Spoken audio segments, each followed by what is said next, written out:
I'm not Kaiju No8. My name is Kafka Hibino. What's up, y'all? We back at it with a new chapter of Kaiju No8, chapter 120. Ayo, I promise you, these chapters go by so fast for this to be a bi-weekly series. Like, yo, by the time I get to the end, I'm like, yo, this the last page? Like, nah. And then they always end on a cliffhanger. Ayo, there's a lot of series that does cliffhangers, but I feel like Kaiju No8 does it on every single chapter where you get to that last page and you're like, yo, I need to know what happened there. Oh man, it's the last page. Like, yo, I feel like it happens every damn time. Now, I'm sorry I'm a little amped, but this chapter was goated. It had a lot of great moments where it got me like, yo, when it gets to this season in the anime, it's gonna cook. I know it's gonna be crazy. But before we get into this review for chapter 120, make sure you subscribe, hit the bell for all notifications. Greatly appreciated. Now, I made a video 2 weeks ago on the day we was supposed to get a chapter, but we got that, picture page chapter. I made a video saying that the transformation was coming and it will be here by the time we get to the last page of the chapter. I told you guys that, and some of y'all was like, nah, man, I think this is it, man. I don't think he's getting a transformation. But as you can see, Kafka, your boy, the MC, has got a new transformation, and that shit look crazy. I love the fact that he's breaking out of his old form into a new form. It's kind of like he was breaking out of his shell, kind of like he's shedding his skin. I love the way they did that at the end of this chapter. And it kind of makes me wonder, when you think about moments when Kafka was like in deep battles, like when he was fighting the general, when he was fighting number 9, when it was him and Gin, there were moments where Kafka was fighting and his mask was starting to crack. It was starting to So much power. crack around him. And I wonder if he was on the verge of actually going into that transformation back then, because they show his mask like cracking this chapter, and the next thing you know, it breaks off, it shatters, and then he has his new form. So I'm very curious if maybe he was close to going to that transformation back then when he lost control a few times, especially when he was up against the general and the kaiju was just wanted to destroy the general because it assumed he was number 2. I'm very curious about that. You guys let me know y'all take on that. But in this chapter, we get a lot of great moments, man. And the way Kafka like kind of talks to his younger self, and you see that this whole time, Kafka's younger self has been, he blamed himself for everything that happened. Even though he shouldn't have, because he was just a kid, that weighed heavy on him his whole life. And I imagine when he gave up on his dream to join the Defense Force before Reno, kind of talked him back into it, he probably was like feeling more guilt than anyone else around. Like, it's like, yo, man, I watched my parents' shop get destroyed, the place my mom worked at, the place my grandma liked to take me, Mina lost her cat. Like, he probably was just, he probably was in a great depression that we never even noticed, at the beginning of the series. I knew he was like sad that he couldn't become a Defense Force officer before he met Reno, but I never took the time to realize how much he probably was really suffering. And in this chapter, you realize it, because ever since he was a kid, he's been holding back this guilt of not being able to do anything to help. He's like, all I can do was notify the proper authorities that a kaiju was in the area. But in my eyes, that was enough. As a kid, like, he did enough as a kid. That's just how I feel about it. But yeah, he's been suffering this whole time, and none of us was aware of it. Well, some of y'all, you're probably a lot smarter than me. You probably picked up on it, like, yo, Kafka, he's aching right now. He's aching. But let's get into the chapter, man. Again, subscribe, hit the bell. So the chapter starts off where you have this one line, this one panel, speech bubble, and it's Kafka saying, I'm heading out, Mina. You know how impactful those words probably was to Mina, because her whole life she was always the one heading out into battle because Kafka wasn't able to join the Defense Force. So for her to actually hear that, it probably put her like, yo, for once, I'm not the one on the front line. It's Kafka now. And I wonder if she's gonna actually come to terms and just be like, yo, I have more than just, it's more than me just liking Kafka. Like, yo, I have feelings for him. Because I feel like they're gonna end up in it. And they're going to end up together. Kikaru's way too young, and her Mina's the only other female interest in the series, and it might just be one of those series where there is no love matchups at the end. Who knows? But you have it where Kafka is instantly gone. Mina's looking away. All you see is the blood that came out of Kafka's body, and looking at that panel when it's just Mina and she's around all that, he lost a ton of blood. It's crazy that he was able to get back up. But you see, he gets back up. He manages to punch, the ancient kaiju. Again, I hope we get a name at some point for this kaiju. And you got it where everybody's looking. They even showed a little girl who Kafka saved in episode 2, I believe, of the anime. You got her just like surprised that Kafka's back on the battlefield. You got the people in the office surprised. You got it where your boy Hoshina's looking from afar, and then they just show this cool. This panel was just so cool. Hey, look, man. And I know it's a lot of Hoshina mains out there. I know it's a lot of people who like Hoshina the most.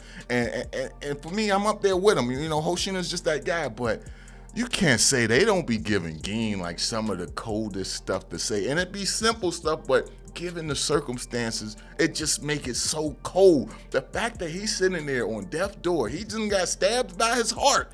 I don't know if it was, it's gotta be by his heart because he's still alive. And he says the line like, yo, I passed the baton. And then he just lifts up, his head is hanging, leaning over. Then he lifts up the head. You see the blood running from his eyes, and he's like, yo, show your skills, Kafka. Like, I don't know why. That shit was goated. That shit was goated. That was like, ooh, Gin. Like, it was something so simple, and then it had me like just jumping like, yo, Gin is just that guy. I'm sorry if I'm loud. Gin is just that guy. Hoshina, look, man, Hoshina's cool. He's cool. You know what I'm saying? I like the little short blades and everything when he go in. I like how he can switch to the long sword. But Gin is he's just that guy, man. And you got it where Kaiju number 8, Kafka was able to push back the ancient kaiju. And you see the way Kafka is just standing there, The way Kafka is standing there, it's crazy because he looks a lot slimmer than he normally does, at least in my opinion. And he's just standing there looking at this ancient kaiju straight in his eyes. They got many eyes. But you got it where the people in the office are shouting. It was like, yo, number 8 is back on the front lines. And you got it where, the one scientist, the one doctor, he's like, yo, he had no vitals. Like, what the heck is going on? Then you got it where the new director is like, it's a miracle. There's no way we can explain it. It's just a miracle. However, that doesn't mean, the tables have turned in our favor, which is smart that the general is thinking. You got everybody else shouting and cheering, but the general, the new general, he's like, yo, shit, that don't mean nothing. We could still lose even with him on the battlefield right now. And it shows that the general has been through some tough times. Like, yo, he's not going to get all giddy and shit right away. It's going to take some convincing for him to be like, yo, we got this in the bag. I mean, and it is what it is. But you got it with Kafka standing there. The ancient kaiju puts like those, signs, those ruins on him. And it instantly like split apart Kafka. You see that blood is coming out of him. And you got it where everyone's looking there like, oh shit, Kafka, he's in danger.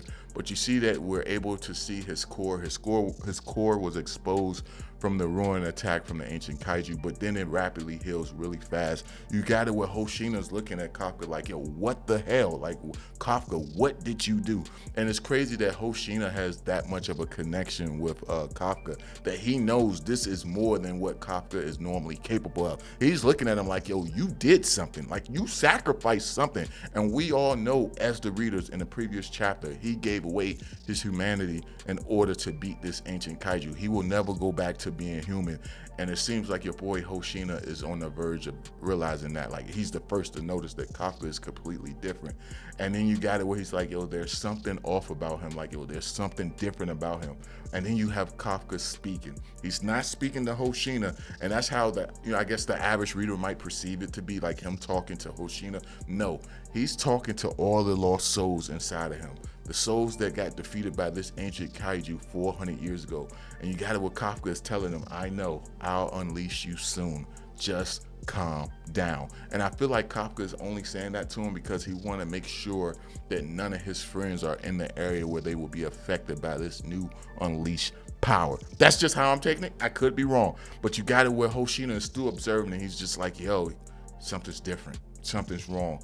Then you got like this kind of like Dragon Ball scene. It kind of reminds me of Dragon. I could be wrong, but well, I can't be wrong. It's just how I'm perceiving it. But you see the ghost is coming up around Kafka as he's like powering up. He's like intensifying his his kaiju strength. And I feel like they should have added a part where someone in the office should have been like, yo, his reading is such and such. I feel like that would have took it, that made this moment 10 times better. Don't get me wrong, this moment was goated, but I feel like it would have made it 10 times better if you would have had somebody say, yo, his reading is 10 point something fortitude. Something like that would have killed this moment. Let me know if y'all agree with me. But seeing Kafka look like this with all the souls around him as he's like powering up or gearing up to, transform, this scene is almost identical to Dragon Ball Z. Some of y'all probably don't remember this, but there was a moment, I don't know if y'all familiar with Cell from the Cell saga. Cell was facing off against, I think it was Piccolo he was facing off against. He was facing off against Piccolo in his first form, and it was after Cell went around absorbing thousands of people to increase his strength. And when he got in front of Piccolo and Android 17, he started powering up, and you just saw the souls of all the people he killed just coming throughout his power up. Just like this panel looks identical, except it's Kaiju number 8 as opposed to being Cell. And I love that callback because for me, I felt like that was one of the dopest power up scenes in all of Dragon Ball, and I feel a lot of people don't give it credit. But to see it here in Kaiju number 8, goated. But then you got it where Kafka starts reminiscing about his past, and he says on that day he was the first one to notice the kaiju. It was him. He reported the sighting. That's all he could do. But this giant kaiju, and I'm curious if this is one of the numbered kaijus or just some random kaiju. I'm very curious. But he said on that day, that's all he can do. And you see the Defense Force member, just a regular squadron member, grabbing him and running him to safety. But he says back then, had I been a captain with a 99% unleashed combat power, or a master blade wielder, the strongest sharpshooter, or a superhero with a kill count of 10,000 kaijus, if I hadn't just been a helpless kid, my parents' house wouldn't have been taken down. His dad took many loans out to have the house built. The store that his mom used to work at, the store that his grandma used to take him to, the Mina's cat, all of those things would still be here. He couldn't save any of it, and you can see that he's holding on to that guilt. It's been weighing on him ever since he was a child. And he says he couldn't forgive himself. It's crazy because he's just a child. There's no way he should be carrying that type of burden. It's not his responsibility. Now, I can understand if he was older, he was an adult, he was fighting on the front lines and something like that happened. But as a child, there's no reason he should be carrying that guilt. And it shows you that, trauma follows you. Even in the real world, as a kid, the trauma we suffer as a kid follows us throughout our lives, and it develops us as we grow. So, that's a situation where I'm surprised they didn't offer, and they, what I'm saying, I know it's made up, but you would think they would offer counseling to these kids because of such a traumatizing event occurred in front of them. But you got it where you got the older Kafka looking at his younger self, and he says he's talking to his younger self, which is, I love this inner monologue between, I guess, the two versions of Kafka. And he says I know you don't want to go through this ever again. The path I chose after I grew up isn't what you envisioned, but at the very least, I'm going to go out there and fight in a way that makes you proud. And I love this. He's this isn't the path that you've seen for us, but I'm going to go down this path in order to fight and make you proud. And then you have it where the older version of Kafka is walking off, but the younger one reaches out and grabs him, and he gives him that look I'm proud of you. Now let's go together. And you got it where both of them are walking out there together, and it's let's go. And you just see both of them I guess both of his past and present just merging together with this kaiju form. And you see the face starting to crack up. You got it with Hoshina, Gin, as well as Mina, they're all observing, and you get to this final page where Kafka just breaks the shell of his old form and you see him in this new kaiju form, and it looks amazing from what I could see. It looked like he got a lot more spikes on his back. His face looks completely different. His mouth is a lot longer. His eyes look different. It also looks like he got 2 extra eyes on the side of his head, at least on one side, so it's probably 2 on the other side. His whole color looks a lot lighter and brighter, so I'm very curious what he's going to be capable of. And I just like the fact that you got in this final panel the pieces of armor falling off of Kafka's body, like the old pieces. I just think this is goated, man. I really love this chapter, man. My only gripe is how short it felt. Like, it was such a good read. Before you know it, I was at the end. This chapter was 23 pages, and it's crazy because it didn't feel like 23 pages. But I like the stuff we got with Kafka. I like that we found out a little bit more about his past, a little bit more about how much of a burden he's been carrying on him, you know, since he was a very young child, how he felt responsible for everything that was lost in his life, even though he was just a child. He had nothing to do with that. I really like how we got this deep dive into Kafka, and I like how they showed him speaking to his younger self, and his younger self was proud of what he became. And Kafka himself, I feel like he probably wasn't proud of himself because of how he only could use 1% of his combat power, and he would never be a part of the defense force had it not been for his kaiju abilities. But hearing his younger self tell him, like, give him that look like, yo, we got this, let's go. Yo, he probably feel more fulfilled than anything, and he probably is more than willing to sacrifice his life to stop this ancient kaiju. So I hope in the next chapter we get to see the Fortitude number. I also hope Kafka, like, I don't know, I hope we get to see him fight alongside with Reno. I still want Reno as well as Kikaru to join the battle. You don't have to necessarily let Hoshina or Gin join. I mean, you could have it where, you know, they did their job, they're overheated, let them relax and rest. But I would love to see Reno as well as Kikaru aid in this battle against this ancient kaiju. And I'm very curious what new abilities Kafka will have. And honestly, he might just add the Hoshina style to his new form and be unstoppable. But let me know y'all thoughts on this chapter, man. For me, it was goated, man. It was goated all the way through, man. I enjoyed it. But let me know y'all thoughts down below, man. If you like this video, thumb it up. Please subscribe. Hit the bell for all notifications.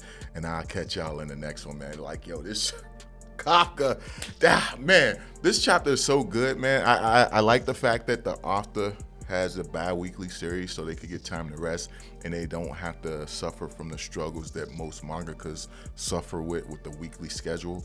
But another part of me wants to be like, man, I need this shit every week. I need this shit every week. But hey, yo, look, I talked on long enough, man. Let me know y'all thoughts down below. Make sure you share this to anyone who loves Kaiju number 8, and I'll catch y'all in the next one, man. Peace.